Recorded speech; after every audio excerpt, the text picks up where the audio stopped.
안녕하십니까. 저는 황 작가입니다. 황 작가의 책 읽기. 우리는 소크라테스의 변명, 크리톤, 파이돈, 향연을 읽고 있습니다. 오늘은 그 향연의 마지막 시간입니다.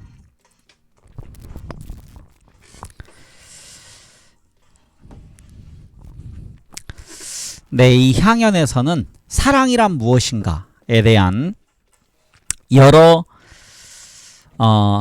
철학자들 그리고 웅변가들의 주장을 듣고 있습니다. 이 앞장에서 소크라테스가 디오티마의 말을 빌어서 사랑에 대한 정의를 하는 것을 들었고요. 지난 시간과 연속성을 갖기 위해서 지난 시간에 읽었던 마지막 부분을 다시 한번 읽겠습니다. 소크라테스의 연설이 끝나자 박수갈채가 뒤따랐으며 아리스토데모스에 의하면 아리스토파네스는 소크라테스가 말한 것 중에서 한 가지는 자기의 이론이라고 설명하려고 했다네.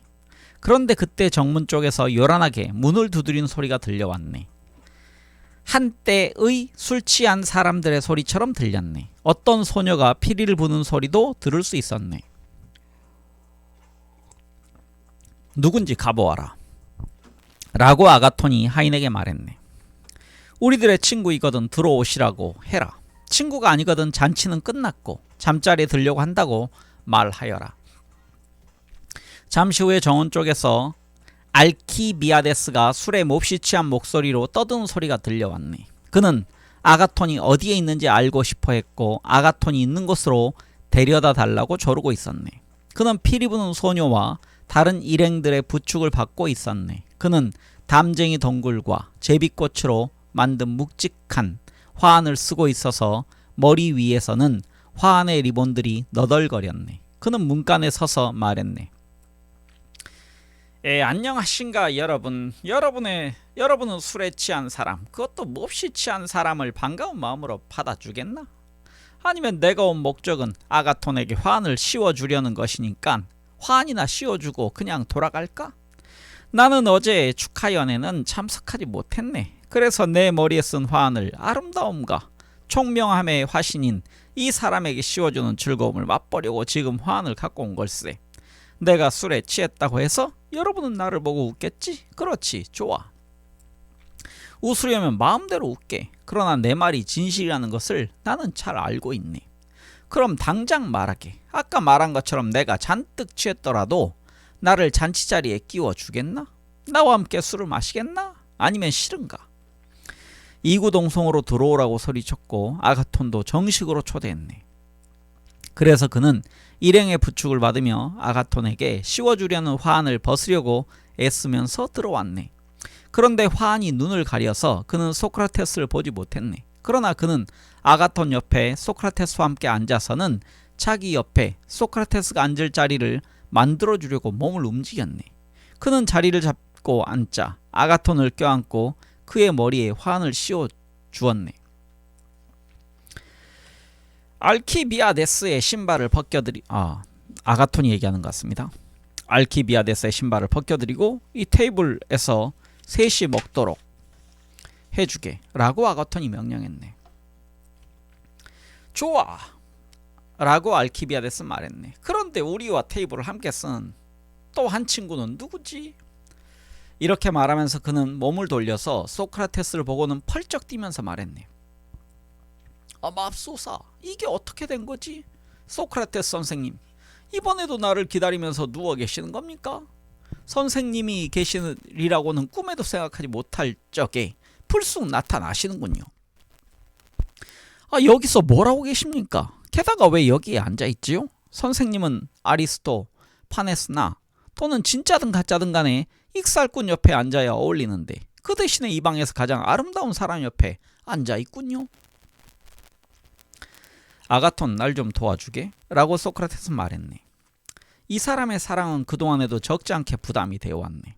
처음 이 사람과 사랑을 하게 되는 순간부터 이 사람의 질투와 시기를 받지 않고서는 단 한 사람의 잘생긴 사람이나마 바라보지도 못했고 단 한마디라도 말을 나누어 보지 못했네. 내가 그러려고만 하면 이 사람은 화가 나서 나에게 욕을 퍼붓고 실제로 사납게 손찌검까지 하네. 여기서는 이 사람이 지나친 행동을 하지 못하게 말려주게, 또한 그가 폭력을 사용하려고 하면 나를 지켜주게나. 그의 미친 듯한 행동과 강렬한 애착이 정말로 몹시 겁이 나네. 선생님과 나 사이에는 평화가 있을 수 없어요 라고 알키비아데스는 말했네. 그러나 지금 하신 말씀에 대해서는 후일에 따지기로 하지요. 당장은 아가톤, 선생님의 머리를 장식할 테니까 리본 몇 개만 주게나. 선생님의 머리는 정말로 놀라운 머리거든. 그렇지 않으면 자네한테만 화환을 씌워주고 자기한테는 씌워주지 않는다고 해서 나를 비난할 거야. 선생님의 말을 당할 사람은 없네. 그것도 엊그제 자네처럼 한 번만 승리하는 게 아니라 언제나 승리를 한다네. 이렇게 말하고는 그는 몇 개의 리본을 뽑아 소크라테스에게 화환을 만들어주고 기대에 앉았네. 그리고는 그는 소리를 쳤네. 자, 여러분, 내가 보기엔 하나도 취하지 않았어. 그건 용서할 수 없는 일이야. 술을 마시라고 처음부터 마시기로 했지 않은가? 그러면 여러분이 얼큰이 취할 때까지는 이 잔치의 좌장은 내가 맡겠소. 아가톤, 이 집에 그런 잔이 있거든 큰 잔을 가져오게. 아니야, 그 정도는 안 돼. 포도주 냉각기를 가져오게. 그는 반갤론 이상을 담을 수 있는 냉각기를 보고는 이렇게 말했다. 그는 이 냉각기에 술을 가득 부어서 우선 자기가 다 마시고 난 다음에 하인들에게 다시 가득 채워서 소크라테스에게 주라고 하고는 말했네. 아무리 내가 술술 써도 나의 친구 소크라테스에게는 소용이 없어요. 그는 권하는 대로 얼마든지 마시지만 한 번도 취한 적이 없거든. 하인은 그 그릇에 술을 채웠고 소크라테스는 이 술을 마셨네. 그러자 에이크리마코스 말했네. 우리는 이렇게 하지 않으려고 했네. 알키비아데스, 잔을 들고 아무 말도 하지 않고, 그래도 하지 않고 목마른 사람처럼 가만히 앉아서 술만 마시란 말인가? 아, 에리크스이마코스 라고 알키비아데스는 대답했네. 가장 훌륭하고 가장 냉정한 아버지의 가장 훌륭한 아들이여, 내 인사를 받게. 그럼 나의 인사도 라고 에리크시마코스 말했네. 어떻게 하면 재미있는 자리가 되겠나? 자네가 원하는 대로 하면 되지. 우리는 자네의 명령에 따를 테니까. 한 사람의 의사가 무수한 사람들보다 낫다고 하지 않는가? 자네가 원하는 대로 처방만 내리게. 그럼 내 말을 듣게 라고 에리크시마코스가 말했네. 자네가 오기 전에 우리는 왼쪽에서 오른쪽으로 돌아가면서 각자가 가장 훌륭한 연설로 에로스를 찬양하기로 결정했네. 우리는 이미 연설을 했으니까 아직 연설을 하지 않은 자네 차례일세. 그러니 자네는 술을 마저 마시고 연설을 해야겠네. 그 다음에는 어떤 것이라도 좋으니 자네의 마음이 내키는 대로 소크라테스 선생에게 시키게. 그러면 소크라테스 선생은 오른쪽 사람에게 시키고 하는 순서대로 해나가세. 아주 좋은 생각이야, 에리크리마코스. 그러나 취한 사람이 취하지 않은 사람하고 연설로 경쟁을 한다는 것은 공정하지 못해. 게다가 이 좋은 친구야, 자네는 방금 소크라테스가 한 말을 정말로 믿지는 않겠지? 사실은 그 정반대라는 것을 알고 있지. 그가 있는 자리에서 그를 젖혀놓고 신이든 인간이든 간에 다른 자를 찬양한다면 그는 손을 가만히 두지 못할 걸세. 쓸데없는 소리 하지 말게 라고 소크라테스가 말했네. 그렇게 말씀하셔도 소용없어요 라고 알키비아데스는 말했네. 선생님이 계신 곳에서는 다른 사람을 찬양하는 연설은 하지 않겠습니다.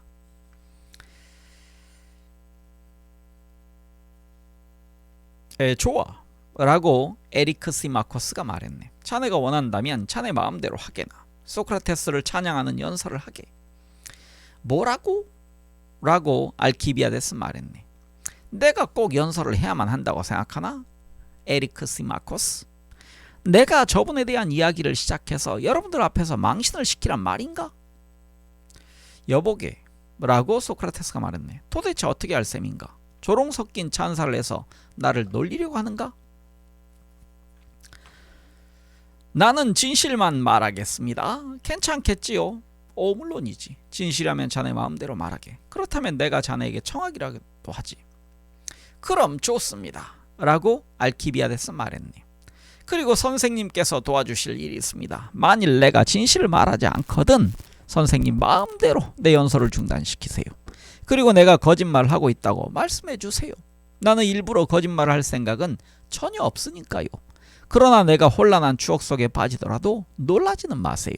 나와 같은 상태에 있는 사람이 선생님의 독특한 성격을 질서정연하게 요약해서 말하는 것은 쉬운 일이 아니거든요. 여러분, 나는 비유를 이용해서 소크라테스를 찬양하려 합니다. 아마도 선생님은 내가 선생님을 조롱할 것이라고 생각하겠지만 나는 농담을 하기 위해서가 아니라 진실을 말하기 위해서 비유를 사용하는 것입니다.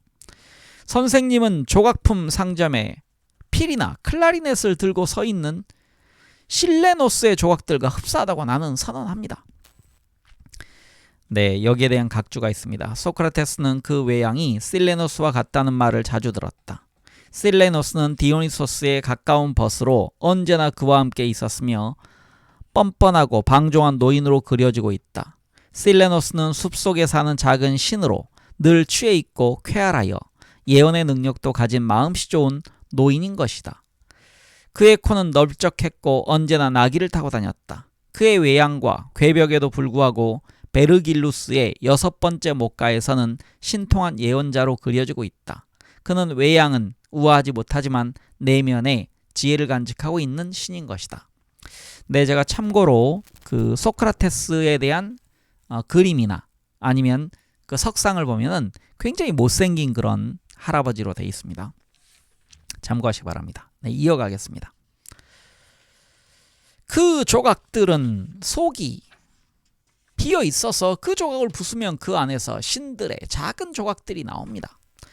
또한 선생님은 사티로스의 하나인 마르시아스와 같다고 나는 선언합니다. 네, 이에 대한 설명도 읽겠습니다. 사티로스는 디오니소스의 친구로 뾰족한 귀, 사냥의 꼬리, 널쩍한 코, 간 나온 뿔을 가져서 염소처럼 생긴 반인반수의 신이다. 그는 온갖 관능에 탐닉한다. 마르시아스는 사티로스의 하나로서 실레노스와 올림포스와 마찬가지로 피리를 처음으로 만든 신으로 생각된다. 그는 피리 불기로 아폴론에게 도전했다가 패해서 산채로 가죽이 벗기는 고통을 당하기도 했다. 네, 이어서 읽겠습니다. 소크라테스 선생님은 실레노스나 마르시아스와 생김새가 비슷하다는 것을 부정하지 못합니다. 그리고 나는 곧 선생님이 다른 점에서도 그들과 비슷하다는 것을 말하겠습니다. 우선 선생님은 남을 골탕 먹이기를 좋아합니다. 그렇지 않으신가요? 선생님이 인정하지 않는다면 증거를 대겠습니다. 그러나 나는 피리를 불 줄 모른다고 선생님은 말하겠지만 천만의 말씀입니다. 선생님의 피리 솜씨는 아주 뛰어납니다. 마르시아스는 그의 입에서 나오는 힘으로 사람들을 매료시키기 위해서 악기가 필요합니다. 그의 곡조를 연주하는 사람들에게도 사람들을 매료시키는 힘이 있습니다. 올림포스가 지었다고 하는 곡도 사실은 마르시아스가 지은 것이고 마르시아스가 올림포스에게 가르쳤다고 나는 생각합니다. 그의 곡조만이 능숙한 남자 피리 연주자가 불든 또는 서투른 여자 피리자가 불든 그 신적인 기원 때문에 사람들을 무아지경에 빠지게 하고 비전을 전수받아서 신과 일체가 되기를 열망하는 사람들이 누구인가를 드러나게 합니다. 그러나 소크라테스 선생님, 당신은 어떤 악기도 없이 단지 말로써 이와 같은 일을 한다는 점에서 마르시아스보다 뛰어납니다. 어쨌든 우리들은 다른 사람의 연설에는 그 연설이 아무리 훌륭하더라도 거의 주목하지 않거나 또는 무시해버립니다만 선생님의 연설, 심지어 선생님이 하신 말을 아주 서투르게 전하는 말만 들어도 우리는 남자든 여자든 어린이든 간에 깊은 감동을 받고 매료됩니다. 여러분이 나를 엉망으로 취했다고 생각하지 않는다면 그의 말이 나에게 미친 영향, 지금까지도 지속되고 있는 영향을 여러분에게 맹세를 하고 말씀드릴 수 있습니다. 그의 말을 들을 때마다 나의 심장은 종교적 열광에 사로잡혔을 때보다도 더 빨리 뛰고 얼굴에는 눈물이 흘러내립니다. 수많은 다른 사람들도 나와 똑같은 경험을 하는 것을 나는 보았습니다. 페리클레스나 그 밖에 훌륭한 연설가인 말을 들을 때에도 이러한 상태가 나에게 일어나지 않았습니다. 나는 그들이 연설을 잘한다는 것을 인정하지만 나의 삶은 노예의 삶보다 나은 것이 없다고 생각했기 때문에 나의 영혼이 혼란에 빠지고 당황한 적은 없었습니다. 그러나 여기 있는 현대 마르시아스는 나를 이러한 상태에 빠뜨렸고 그 결과로 나는 현재와 같은 상태로 살아갈 수는 없을 것 같습니다. 여기서 현대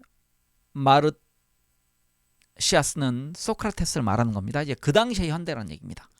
그 다음에 이 페리클레스가 위에 나왔는데요. 페리클레스는 아테네 명문가에서 태어난 정치가로 아테네의 민주주의를 이상으로 삼고 30년이나 아테네 정치를 지도했으며 웅변가로서도 알려져 있다라고 되어 있습니다. 네, 이어가겠습니다. 소크라테스 선생님, 당신은 이 말이 진실이 아니라고 말하지는 못할 것입니다. 그리고 지금 이 순간에도 내가 이분의 말에 귀를 기울인다면 나는 견뎌내지 못하고 똑같은 상태에 빠지게 되리라는 것을 나는 잘 알고 있습니다. 선생님은 내가 아직도 변변치 못함에도 불구하고 나의 참된 관심은 무시하고 공공의 생활에만 쫓기고 있다는 것을 깨닫지 않을 수 없게 합니다. 그래서 나는 나의 참된 관심과는 달리 나의 귀를 막고 오디세우스가 세이렌들로부터 도망치는 것처럼 도망칩니다. 네, 여기에 대한 세이렌에 대한 설명입니다. 사람들을 노래로 유혹해서 살해하는 요녀들로 오디세우스는 세이렌들이 사는 섬 옆을 항해하면서 선원들의 귀를 밀랍으로 막고 세이렌의 노래를 듣더라도 꼼짝할 수 없도록 자신의 몸을 돛대에 묶어 놓았다라고 되어 있습니다. 네, 이어가겠습니다. 그렇지 않다면 나는 여기 그의 옆에 늙은이가 될 때까지 앉아 있을 것입니다.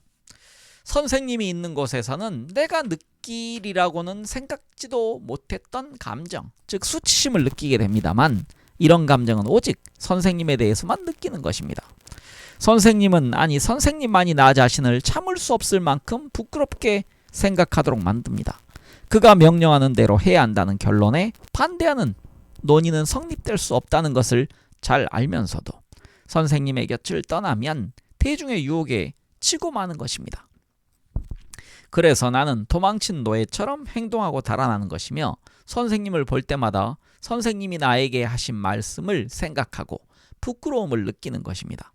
그가 지상에서 아주 사라져버렸으면 좋겠다고 생각한 적도 적지 않지만 만일 그렇게 된다면 나는 후련하다는 생각보다는 깊은 슬픔에 잠기게 되리라는 것을 너무나 잘 알고 있습니다. 사실 선생님을 어떻게 다루어야 할지 전혀 알 수가 없습니다. 이것이 이 사티로스의 피리 소리가 나만이 아니라 다른 많은 사람들에게도 미친 영향입니다. 네, 여기서 사티로스는 소크라테스를 지칭하는 얘기입니다. 그러나 소크라테스가 다른 점에서도 내가 그와 비슷한 실레노스나 마르시아스와 비슷하다는 것을 말하기로 하지요. 그리고 그가 얼마나 놀라운 힘을 가지고 있는가도 말하기로 합니다. 여러분 중에는 그의 참된 본성을 아는 사람이 하나도 없습니다. 따라서 이왕 시작했으니까 내가 여러분에게 그의 정체를 폭로하겠습니다. 여러분이 보고 있는 저 소크라테스 선생은 잘생긴 젊은이와 사랑에 빠지는 경향이 있고 언제나 그런 젊은이들과 사귀는 그런 젊은이들에게 넋을 잃고 있습니다.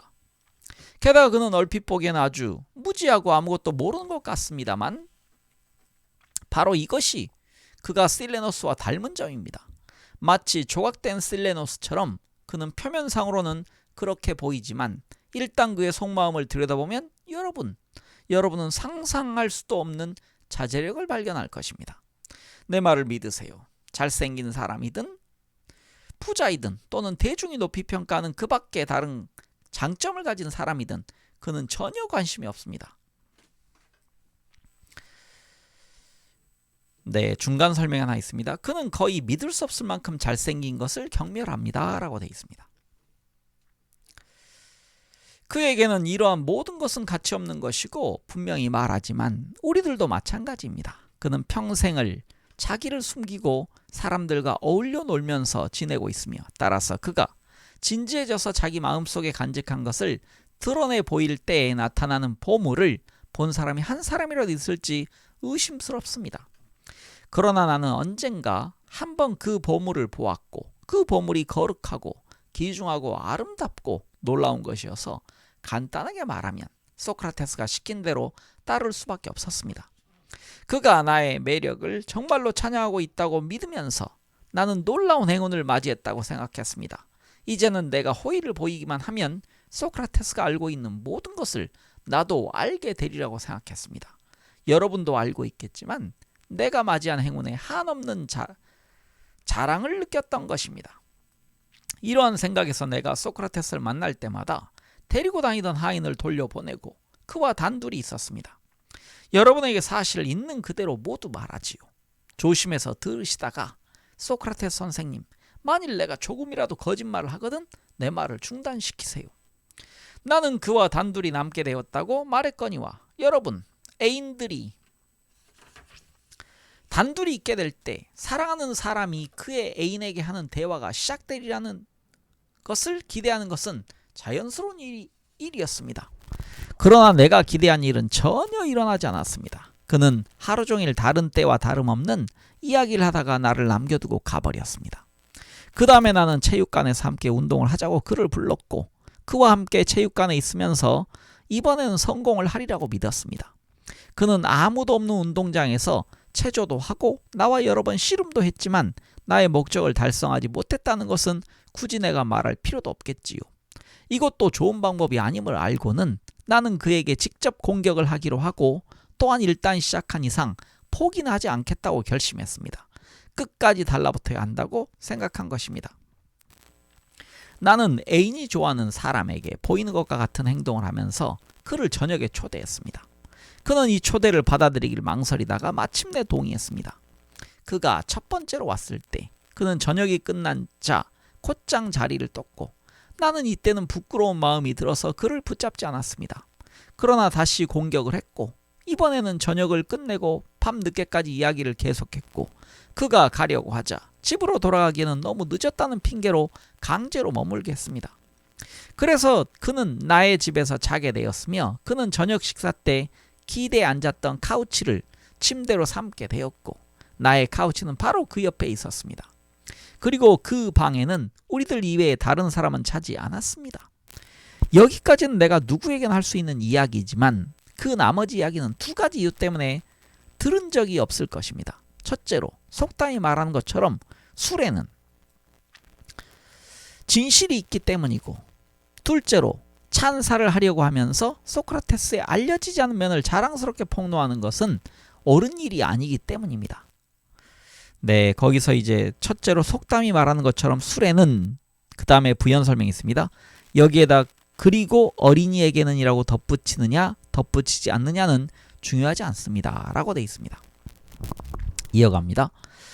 게다가 나는 지금 뱀에 물린 것과 거의 같은 상태에 있습니다. 세상에서는 사람들은 똑같은 고통을 맛본 사람들에게만 자기가 겪은 고통을 털어놓으려고 한다고 말합니다. 이런 사람들만이 그가 고통에 못 이겨서 사나운 말이나 행동을 해도 너그럽게 이해해주기 때문입니다. 그런데 나는 물리면 가장 민감한 부분보다도 더 아픈 곳을 물렸습니다. 철학적 논의가 나의 심장 또는 영혼을 물어서 상처를 낸 것입니다. 물론 이에 대해서 여러분이 마음대로 이름을 붙여도 좋습니다. 그런데 이 철학적 논의는 자질이 없지 않은 젊은이의 영혼을 보았을 때에는 뱀보다도 더 지독하게 물고 늘어지는 것입니다. 여기 모여있는 파이드로스, 아가톤, 에리크시마코스, 파우사니아스, 아리스토데모스, 아리스토파네스 같은 사람들을 보니 소크라테스 자신은 말할 것도 없고 모두 철학의 광기와 열정에 사로잡힌 사람들이군요. 좋아요. 여러분은 어떤 일이 일어나는지 듣게 될 것입니다. 여러분은 그때 내가 한 행동과 지금 내가 하는 말을 너그럽게 보아주셔야 할 것입니다. 하인들과 그 밖에 너절하고 풋내나는 사람들이 여기 있다면 내가 말하는 동안에 귀를 꼭 막고 있어야 됩니다. 자, 여러분, 불은 꺼지고 하인들은 물러났습니다. 나는 체면을 차리지 않고 나의 감정을 솔직히 말하기로 결심하고 소크라테스를 팔꿈치로 슬쩍 찌르면서 말했습니다. 주무십니까, 소크라테스 선생님? 아닐세 라고 그는 대답했습니다. 내가 뭘 생각하고 있는지 아세요? 모르겠는데 뭘 생각하고 있나? 당신은 지금까지 내가 사귀었던 애인들 가운데서 나에게 가장 합당한 애인이라는 걸 생각하고 있습니다. 그런데 당신은 나에게 당신의 열정을 말하기를 두려워 있다는 생각도 하고 있습니다. 나는 이 문제에 대해 다음과 같이 생각하고 있습니다. 곧 이 문제는 말할 것도 없고 설사 선생님이 나의 재산이나 내 친구의 재산을 요구하는 등 다른 일을 요구하시더라도 선생님의 뜻을 받아들이지 않는다면 그것은 내가 너무나 어리석기 때문이라고 생각하는 것입니다. 내가 이와 같이 하는 가장 중요한 목적은 가능한 한 완전에 가까워지려는 것이고 이러한 목적을 위해서는 선생님보다 더 큰 도움을 주실 분 없다고 믿고 있습니다. 선생님의 뜻을 받아들이지 않는 경우 나는 현명한 사람의 뜻에 따르지 않게 되고 이것은 내가 선생님의 뜻에 따름으로써 무지한 사람들로부터 받는 비난보다 훨씬 더 수치스러운 일입니다. 내 말을 듣고 있다가 그는 늘 하는 대로 빈정거린 어조로 아주 그다운 대답을 했습니다. 지네아는 알키비아데스, 자네는 아주 예리한 사람이군. 만일 나에 대해서 자네가 말하는 것이 참되고 나에게 정말로 자네의 향상을 도울 힘이 있다면 말일세. 자네는 나에게서 자네의 육체적 아름다움과 비교할 수도 없을 만큼 훨씬 뛰어난 아름다움을 본 것이 틀림없고 이러한 발견을 한 다음에 자네의 아름다움과 나의 아름다움을 교환함으로써 나의 아름다움을 차지하려고 한다면 자네는 분명히 아주 유리한 거래를 하려고 하는 것일세. 자네는 가짜 아름다움을 주고 참된 아름다움을 얻으려고 하는 것일세. 사실상 자네는 보잘것없는 것과 황금을 교환하자고 제의하고 있는 걸세. 그러나 좀 더 잘 생각해보게, 나의 좋은 친구요. 그래서 나의 가치에 대한 자네의 평가에 혹시 잘못이 없는지를 다시 확인해보게. 육체의 눈이 그 절정을 지난 다음에야 비로소 인간의 마음의 눈은 날카로워지는 법일세. 그런데 자네는 그 경지에 도달하려면 아직 멀었네. 좋습니다. 라고 나는 말했네. 나는 진심을 말한 것입니다. 내가 말씀드린 것은 나의 참된 감정을 그대로 표현한 것이고 이제는 나를 위해서나 선생님을 위해서나 무엇이 최선인가를 선생님이 결정할 차례입니다. 옳은 말이야 라고 그는 대답했습니다. 앞으로 잘 생각해보고 이 문제만이 아니라 다른 문제에도 최선이라고 생각되는 일을 하기로 하세. 나는 이미 화살을 쏘았고 그의 대답을 들으니 나는 그에게 상처를 입힌 것으로 판단되었습니다.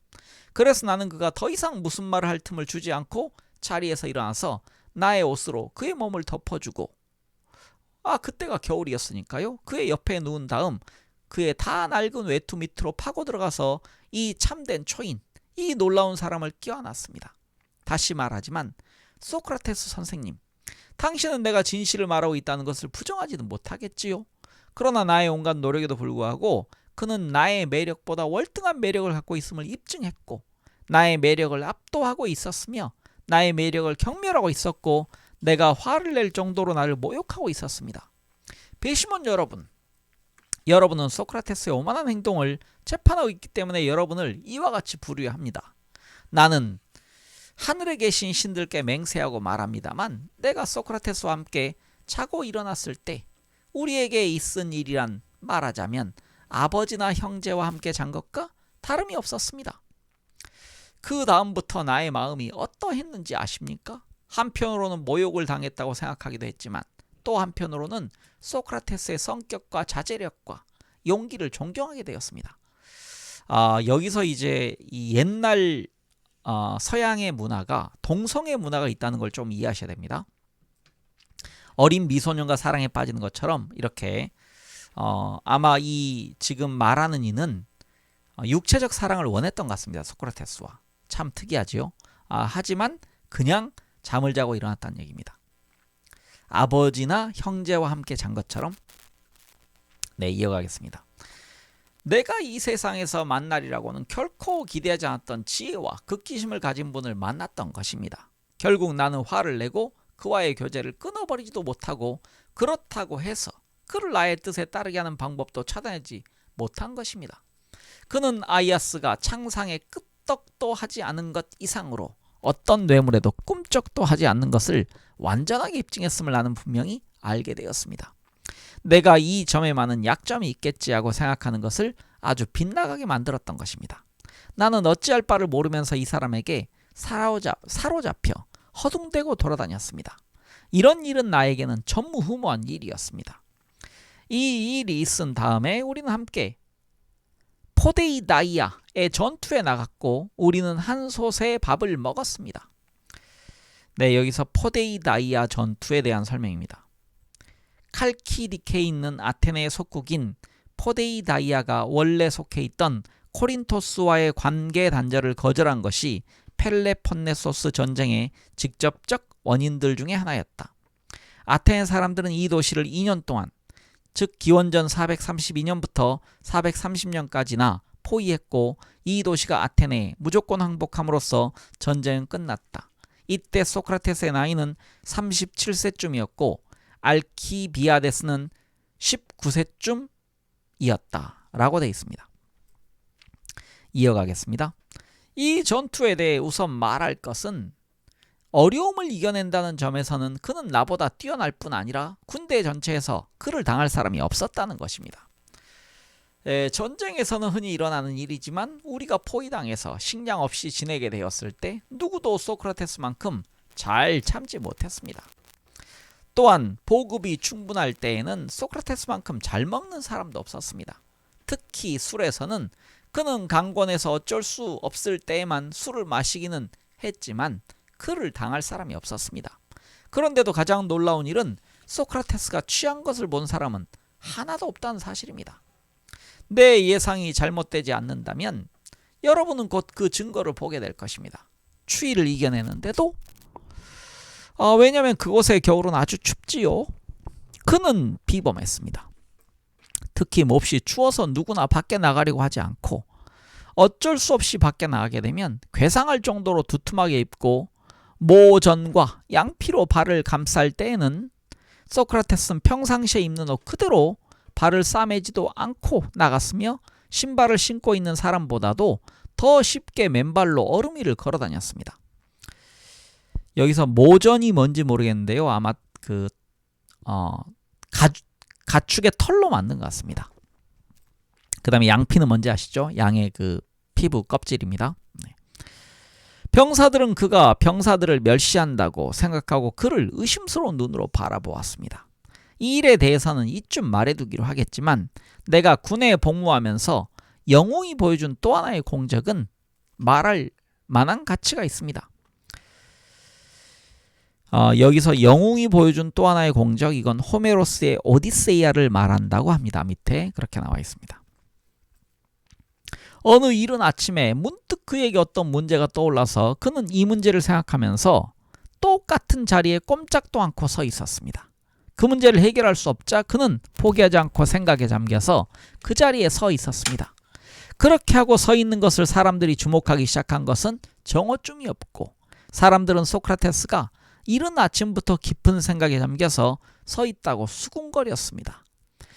마침내 저녁 식사가 끝나고 초저녁이 되자 이오니아에서 온 사람들은 침구를 밖으로 갖고 나가서, 왜냐면 그때는 여름이었으니까요, 서늘한 곳에서 자기도 할 뿐 아니라 소크라테스가 밤새도록 그렇게 서 있는지도 지켜보기로 했답니다. 그는 새벽이 오고 해가 뜰 때까지 그곳에 서 있었습니다. 그리고는 태양을 향해 기도를 하고는 그 자리를 떴습니다. 그런데 여러분이 좋아하신다면 싸움터에서의 그의 행동에 대해 좀 더 말하지요. 우리는 그의 공적에 대해서 공정하게 말해야 한다고 생각합니다. 내가 용감하게 싸웠다고 해서 표창을 받은 전투가 벌어졌을 때 내가 목숨을 건진 것은 전적으로 소크라테스 선생님 덕분이었습니다. 네, 여기서 표창을 받은 전투가 벌어졌을 때에 대한 설명입니다. 알키비아데스가 용맹을 보인 전투는 포테이다이아에서 기원전 432년에 벌어진 전투로서 포위작전 직전에 있었던 전투였다라고 되어 있습니다. 네, 이어갑니다. 내가 부상을 입었을 때 그는 내 곁을 떠나지 않고 나를 돌보아 주었고 나와 나의 무기를 구해 주었습니다. 소크라테스 선생님, 그때 나는 장군들에게 선생님에게 표창을 주라고 말했습니다. 이 점에 대해서는 선생님도 잘못했다고 하거나 거짓말이라고 말할 수는 없을 것입니다. 그러나 장군들은 나의 가문 때문에 나에게 호의를 베풀었고, 게다가 선생님보다는 내가 받아야 한다고 하는 선생님의 열의는 나에게 영예를 수여하려는 장군들의 생각을 압도하는 것이었습니다. 게다가 델리온에서 군대가 무질서하게 후퇴할 때 소크라테스 행동은 정말로 볼만했습니다. 여기서 이제 무질서하게 후퇴할 때에 대한 설명입니다. 보이오티아 북동쪽 델리온에서의 전투는 기원전 424년에 있었다. 보이오티아에 대한 집중 공격의 일환으로 아테네 군대는 델리온을 점령하여 요새화했다. 그러나 후퇴를 하면서 아테네 군대는 타곤다스 지휘하에 테베 군대에게 대패했다라고 되어 있습니다. 네, 이어가겠습니다. 그때 나는 기병이었고 그는 보병이었습니다. 후퇴가 시작된 다음에 나는 라케스와 함께 가고 있는 소크라테스를 만났고, 나는 기운을 내라고 소리치면서 그들을 버리고 하지는 않겠다고 말했습니다. 네, 여기서 이제 라케스는 후에 유명한 장군이 되었지만 이 싸움에는 병졸로 참가했다라고 되어 있습니다. 소크라테스는 이렇게 전쟁에 3번 참전한 것으로 알려져 있습니다. 그리고 여기서 이제 말하는 이가 알키비아데스죠. 이 사람이 지금 말을 타고 한다는 얘기는 그만큼 부유했다는 얘기입니다. 이 당시에는 아마 부유했고 지휘가 아니었을까 생각하는데, 이 당시에는 각자 무기를 각자가 준비하는 그런 형태였다고 합니다. 네, 이어갑니다. 그런데 이때 나는 포테이다이아에서보다도 더 잘 소크라테스를 관찰할 수 있는 기회를 가졌습니다. 나는 말을 타고 있어서 별로 겁이 나지 않았기 때문입니다. 우선 그는 라케스보다 훨씬 침착하다는 것을 알 수 있었고, 둘째로 아리스토파네스,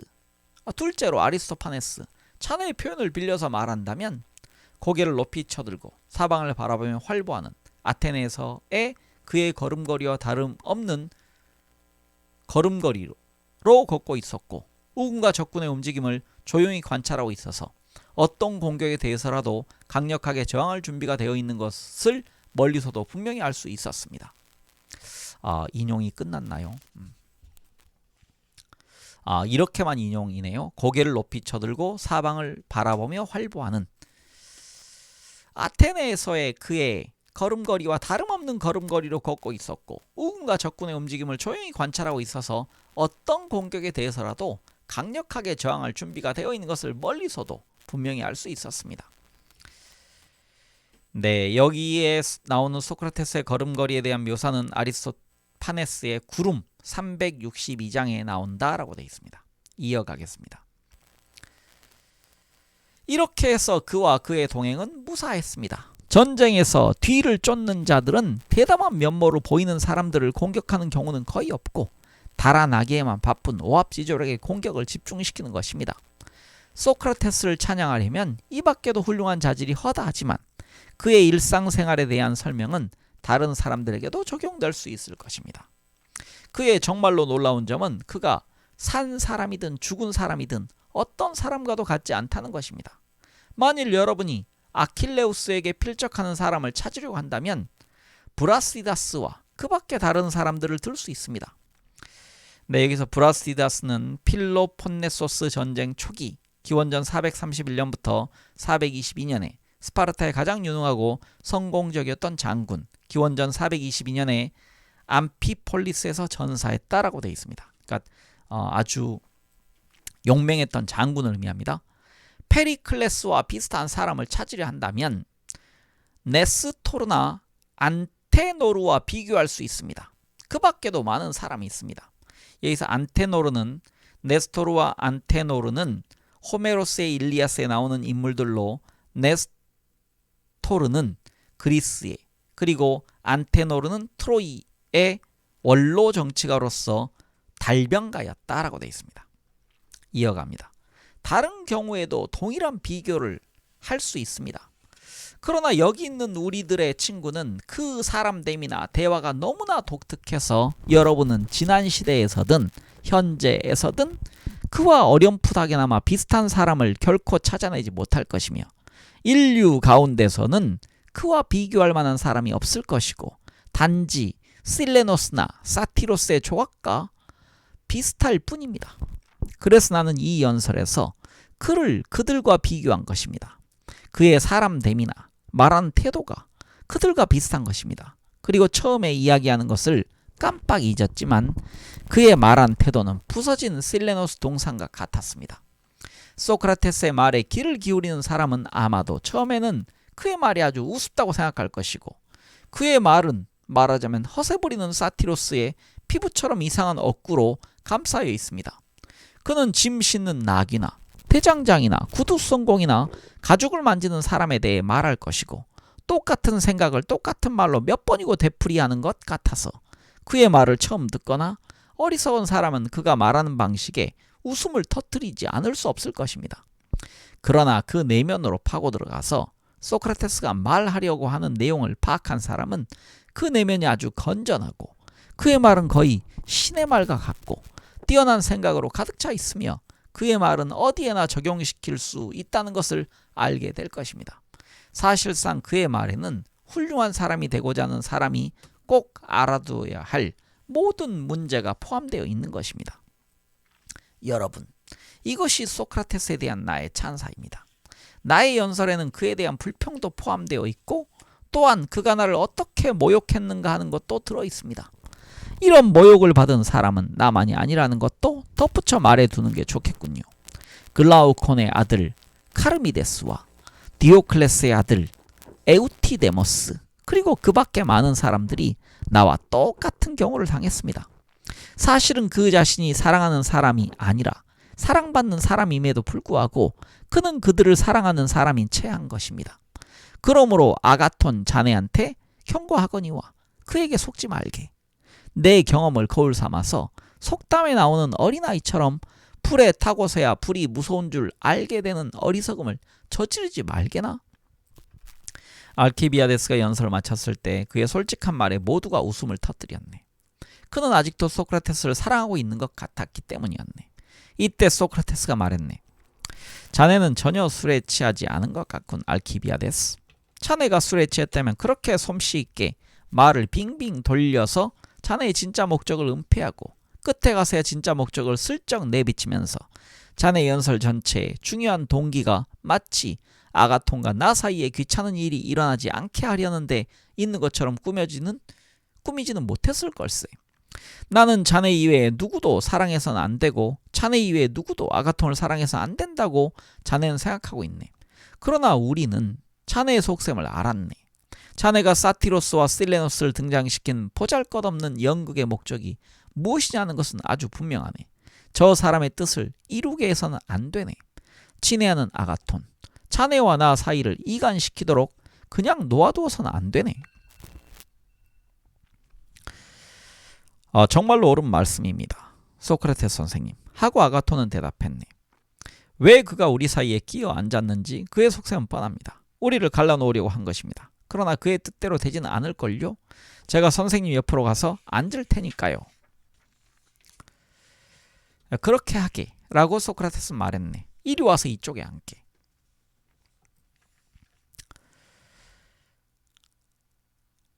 그 다음에 지금 누군지 모르겠습니다. 아마도 지금 술 취한 이름이 누구였죠? 알키비아데스 같습니다. 네, 그렇게 읽겠습니다. 저런, 저 사람이 나를 어떻게 다루나 보시오. 그는 언제나 나보다 우위에 있어야 한다고 생각하거든요. 다른 방법으로는 만족할 수 없다면 이 이상한 분이여 적어도 아가톤을 우리들 사이에 앉게 합시다. 절대로 안 되지 라고 소크라테스는 말했네. 자네가 방금 나를 찬양하는 연설을 했으므로 이번에는 바로 나의 오른쪽에 앉아있는 사람을 내가 찬양해야 하네. 아가톤이 자네 옆에 앉아있으면 내가 그를 찬양하는 대신에 그가 다시금 나를 찬양해야 되네. 내가 하자는 대로 하세. 좋은 친구야. 내가 이 젊은이를 찬양하는 것을 방해하지 말게. 더구나 나는 그를 찬양하고 싶은 마음이 간절하네. 만세 만세 라고 아가톤이 외쳤네. 나는 여기에 앉아있을 수 없다는 걸 알겠지? 내가 자리를 바꿔 앉기만 하면 나는 소크라테스 선생님의 찬양을 받을 영광을 누리게 되네. 언제나 이렇단 말이야 라고 알키비아데스는 말했네. 소크라테스 선생님이 계신 곳에서는 다른 사람은 누구도 잘생긴 사람을 차지할 기회를 갖지 못해. 아가톤을 그의 옆에 앉게 하는 그럴듯한 구실을 얼마나 쉽게 찾아내는지를 여러분도 보았지요. 소크라테스의 옆으로 가려고 아가톤이 일어났네. 그러나 그 순간에 한때 술 취한 사람들이 문으로 몰려왔고 방금 밖으로 나간 사람이 있어서 문이 열려있는 것을 보고는 잔치 자리로 밀려 들어와 자리 잡고 앉았네. 떠들썩해지면서 질서가 무너지고 통음을 하기 시작했다네. 아리스토데모스에 의하면 이때 에리크시마코스와 파이드로스 그 밖에 몇 사람은 돌아갔네. 아리스토데모스는 잠이 들었는데 그때는 밤이 긴 철이어서 상당히 오랫동안 잠을 잤다고 하네. 새벽녘 닭이 울 때에 잠을 깨어보니 아직도 자지 않고 있는 사람들은 아가톤과 아리스토파네스와 소크라테스 뿐이었고 나머지 사람들은 잠을 자거나 돌아갔다라고 하네. 아가톤과 아리스토파네스와 소크라테스는 큰 잔을 왼쪽으로부터 오른쪽으로 돌려가면서 술을 마시고 있었고 소크라테스가 두 사람을 상대로 말을 하고 있었네. 아리스토데모스는 소크라테스가 무슨 말을 했는가를 대부분 기억하지 못하지만 그는 그의 말의 처음 부분을 듣지 못했고 게다가 그때까지도 졸고 있었네. 그래서 주요한 점은 희극을 쓸 수 있는 사람은 비극도 쓸 수 있고 능숙한 비극작가는 희극작가도 될 수 있다는 것을 두 사람이 인정하게 만들려고 하는 것이었다네. 아가톤과 아리스토파네스는 그의 논리를 인정하지 않을 수 없었고 게다가 그의 논의를 제대로 듣지도 못하고 꾸벅꾸벅 졸고 있었네.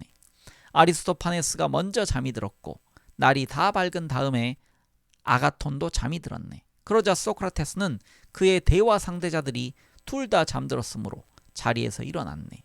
언제나와 마찬가지로 아리스토데모스가 그의 뒤를 따랐네. 그는 리케이온으로 가서 몸을 씻고 다른 때와 다름없이 그날을 지내고는 저녁이 되어서야 집으로 돌아와 잠자리에 들었다고 하네. 여기서 리케이온은 아폴론에게 바친 김나지움으로 아테네 동쪽 교회에 위치하고 있었다. 소크라테스는 자주 이곳을 찾았다. 후에 아리스토텔레스가 이곳에서 가르쳐서 그의 학파에 이 이름이 붙었다라고 되어 있습니다. 네, 이상으로 끝났네요. 지금 향연이라는 향연은 말 그대로 하면 술 먹고 대화하는 그런 일종의 잔치입니다. 영어로는 이게 플레저라고 돼 있지만 쾌락으로 돼 있지만 여기에서 이제 그 나눴던 소크라테스와 그 주변 사람들의 담론, 사랑에 대한 담론을 우리가 읽었습니다. 이 향연은 많은 사람들이 자주 인용하는 그런 내용이 아주 많이 담겨있는 그런 부분입니다. 네, 뭐 저는 앞부분이 상당히 어렵고 철학적 담론이 있었지만 향연을 즐겁게 읽었습니다. 네, 다음 시간에는 이 책의 마무리 부분, 이 책에 대한 해설서 비슷한 겁니다. 작품 해설을 함께 읽도록 하겠습니다. 네, 모두 편안한 하루 보내십시오. 감사합니다.